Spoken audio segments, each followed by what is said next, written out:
لوگوں نے کہا، جو مخدوم شرف الدین یحییٰ منیری کے خلفاء تھے، مریدین تھے، علماء تھے، انہوں نے کہا ہمارے شیخ شرف الدین یحییٰ منیری رحمۃ اللہ تعالی علیہ کی یہ وصیت تھی کہ میرا جنازہ تیار کر کے ایک کھلے میدان میں رکھنا، تم دیکھنا مغرب کی طرف سے رسول اللہ کا ایک شہزادہ آئے گا، آل رسول آئے گا، وہ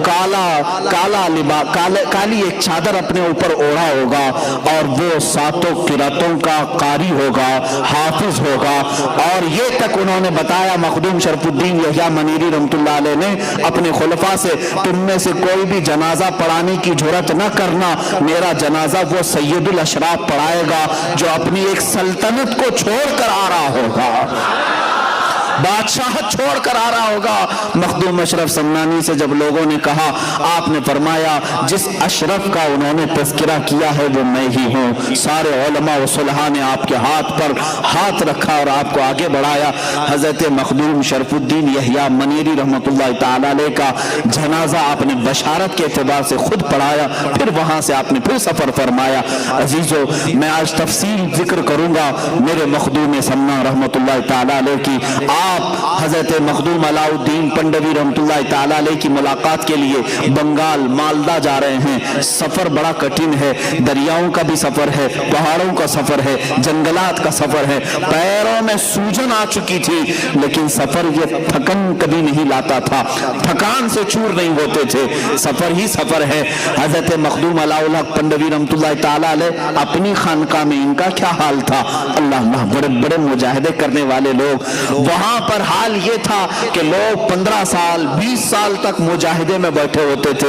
علاء الدین پنڈوی رحمۃ اللہ تعالی علیہ کے آستانے پر ایک دن دوپہر کا وقت ہے، خواب میں یا جیسے ہی آپ نیند سے بیدار ہوئے، بے قراری کے عالم میں کھڑے ہو گئے اور اپنے سارے لوگوں سے، مریدین سے کہا، بوئے یار می آیت، بوئے یار می آیت، مجھے میرے یار کی خوشبو آ رہی ہے، میرے عزیز کی خوشبو آ رہی ہے۔ لوگوں نے کہا کہ یہ کس کی خوشبو ہے؟ کہا جس کے انتظار میں میری عمر بیتتی جا رہی ہے، غالباً وہ انتظار کی گھڑیاں ختم ہو رہی ہیں۔ سارے لوگ بالکل تجسس کے شکار ہو گئے، آخر وہ ہے کون جس کے لیے مخدوم علاء الدین رحمۃ اللہ تعالی علیہ اپنا بستر چھوڑ کر اٹھ گئے، وضو فرمایا، سارے مریدین خلفاء کے ساتھ شہر سے باہر آئے، شہر کی سرحدوں کے پاس آ کر کھڑے ہوئے تو دیکھا دور تنہائی کا سفر کرتے ہوئے مخدوم جہانگیر اشرف سمنانی رحمۃ اللہ تعالیٰ علیہ تشریف لا رہے ہیں۔ چہرے پر گرد ہے، غبار ہے اور لباس پورے سفر کی علامتیں بتا رہا ہے، جگہ جگہ سے کانٹوں سے پھٹ چکا ہے۔ مخدوم اشرف سمنانی رحمۃ اللہ تعالیٰ علیہ جیسی آئے، سارے مریدین اور خلفاء نے پوچھا اپنے پیر و مرشد سے، کیا یہ وہی ہے مسافر؟ کہا ہاں، اسی کی خوشبو مجھے شہر سے باہر تک لے آئی ہے۔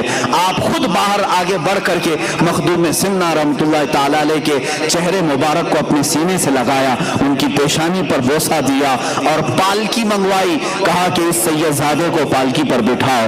حضرت مخدوم اشرف سمنانی رحمۃ اللہ تعالیٰ علیہ ادب کے لحاظ سے آپ نے بیٹھنے سے انکار کیا۔ اس کے بعد حضرت مخدوم علاء الحق پنڈوی رحمۃ اللہ تعالیٰ علیہ خود پالکی پر بیٹھے اور اس شہزادہ اعظم کو اپنے ساتھ بٹھایا، خانقاہ لے آئے اور اس کے بعد اس دن جشن کا ماحول تھا۔ بھلا مجھے بتاؤ، کوئی پیر اپنے ایک مرید کا انتظار کر رہا ہو، کوئی شیخ اپنے ایک خلیفہ کا انتظار کر رہا ہو؟ حضرت مخدوم اشرف سمنانی رحمۃ اللہ تعالیٰ علیہ خانقاہ میں آئے ہیں تو مریدین کی باتیں سنو، کیا کہتے ہیں؟ کہتے ہیں برسوں بعد ایسا لگ رہا تھا ٹھنڈی راتوں میں کوئی ایک سورج طلوع ہوا ہے، اس لیے کہ جشن کا سما تھا، ہر جگہ اجالا ہی اجالا تھا، دو چہرے اتنے چمکتے تھے، ایک علاء الحق پنڈوی کا، ایک مخدوم سمنا کا۔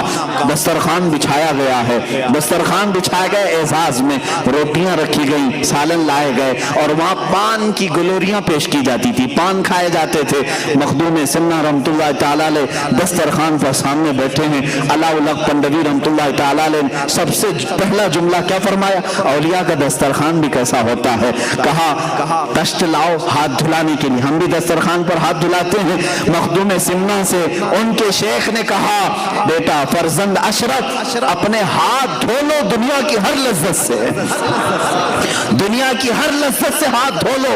آپ نے ہاتھ دھوتے ہوئے اپنے شیخ سے کہا کہ حضور والا میرے مرشد گرامی، آپ کا یہ بیٹا، آپ کا یہ فرزند دنیا کی سب سے بڑی دولت جو کرسی ہوتی ہے اس بادشاہت سے ہی ہاتھ دھو کر کے آیا ہے. اور آپ نے ہاتھ دھو کر کے دسترخوان پر کھانا شروع فرمایا تو 4 لقمے سب سے پہلے مخدوم حلال الحق پنڈوی رحمت اللہ تعالی علیہ نے اپنے ہاتھ سے ان کے منہ میں رکھے اور ایک ایک لقمے پر کہا کہ کون کون سا لقمہ تھا. ایک طریقت کا تھا، ایک معرفت کا تھا، ایک اسرار و رموز کا تھا، ایک حقانیت کو پہنچنے والا تھا. یہ 4 لقمے کھلانے کے بعد اپنا صافہ، اپنا امامہ نکالا، مخدوم جہانگیر اشرف سمنانی کے سر پر باندھا اور کہا بیٹا فرزند اشرف، میں زمانے سے اس خرقے کو سنبھالا ہوں، سلسلہ چشتیہ سلطان غریب نواز رضی اللہ تعالیٰ عنہ کی بارگاہ سے آیا ہوا یہ امامہ آج تک میرے پاس امانت تھا. اس سلسلہ چشتیہ کی ساری امانتیں میں نے تمہارے سر پر رکھ دی. یہ خرقہ پوشی ہوئی. آج یہ دن یہاں سے خلافت ہی دے دی گئی. آپ نے بیعت بھی کیا. مخدوم اشرف سمنانی رضی اللہ تعالیٰ عنہ اس خانقاہ میں تقریباً 12 سال تک گزارے. 12 سال تک. اس کے بعد اپنے پیر و مرشد سے اتنا لگاؤ تھا ان کے بغیر وہ ایک پل بھی نہیں رہتے تھے. مخدوم اشرف سمنانی رضی اللہ تعالیٰ عنہ نے جب اپنی عمر کی 35ویں یا 37ویں سال کو پہنچے تو آپ کے پیر و مرشد نے کہا کہ اے فرزند اشرف، اب تمہارے اور ہماری جدائی کا وقت ہے. میں تمہیں اس امانت کو دے کر اس راستے پر بھیج رہا ہوں جو راستہ تمہارے انتظار میں ہے.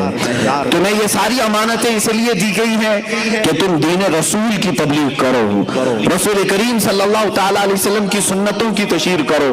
مخدوم اشرف سمنانی رضی اللہ تعالیٰ عنہ کو آپ نے بلایا اور جونپور کی سرزمین کی طرف اشارہ فرمایا. جونپور آج بھی اتر پردیش کا ایک علاقہ ہے اور اس طرف اشارہ فرمایا. دسترخوان پر بیٹھ کر کے ایک علاقہ دکھایا جس کی ارد گرد تالاب ہے اور بیچ میں ایک چھوٹی سی جگہ ہے. کہا اے اشرف، تمہارا یہ مضبوط قلعہ ہوگا، تم یہاں پر اپنا مسکن بناؤ گے.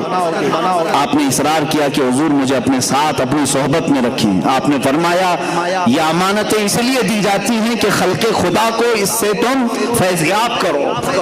یہ صرف اپنے لیے نہیں ہوتی، خلق خدا کو تم اس سے فیضیاب کرو.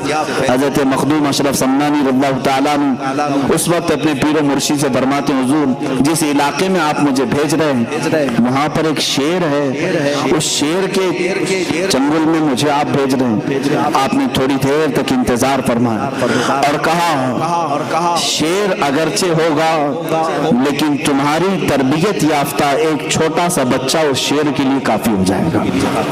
یہ بزرگوں کی باتیں ہیں، اولیاء کاملین کی باتیں ہیں، یہ بات میں سمجھ میں آتی ہیں. حضرت مخدوم اشرف سمنانی رضی اللہ تعالیٰ وہاں سے نکلے بنگال سے اور پھر سفر فرمایا.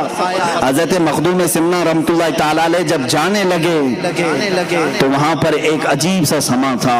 لوگ یہ کہہ رہے تھے کہ ساری رونقیں اپنے ساتھ لے جا رہے ہیں. ساری رونقیں 37 سال کی عمر میں مخدوم سمنا رحمت اللہ تعالیٰ علیہ جب اپنے پیر و مرشد سے خلافت اور سارے خرقہ وغیرہ لے کر کے نکلے تو آپ کے پیر و مرشد نے ہی آپ کو یہ لقب دیا کہ اب میرا یہ اشرف جہانگیر ہوگا. جہانگیر، یہ جہانگیر کا لقب آپ کے پیر و مرشد سے دیا گیا. اور وہاں سے نکل کر کے جب آپ تشریف لائے تقریباً ہندوستان کا آپ نے سفر فرمایا، کافی جگہوں کا آپ نے سفر فرمایا اور الحمدللہ میں اس صوبے سے تعلق رکھتا ہوں اور آپ بھی اس صوبے سے تعلق رکھتے ہیں کہ مخدوم اشرف سمنانی رحمت اللہ تعالیٰ علیہ کے قدم پاک اس صوبے میں بھی پڑے ہیں. آپ گلبرگہ شریف تشریف لائے تھے. گلبرگہ شریف کی سرزمین پر خواجہ بندہ نواز گیسو دراز رحمت اللہ تعالیٰ علیہ کے آستانے پر بھی آپ نے چلہ کشی فرمائی اور یہی وہ مقام ہے جب آپ حضرت مخدوم اشرف سمنانی رحمت اللہ تعالیٰ علیہ اپنے ایک خیمے میں الگ رہا کرتے تھے. سفر میں آپ کے خلفاء مریدین ساتھ ہوتے، آپ کے ساتھ آپ کے شاگرد رشید، آپ کے خلف اکبر حضرت سیدنا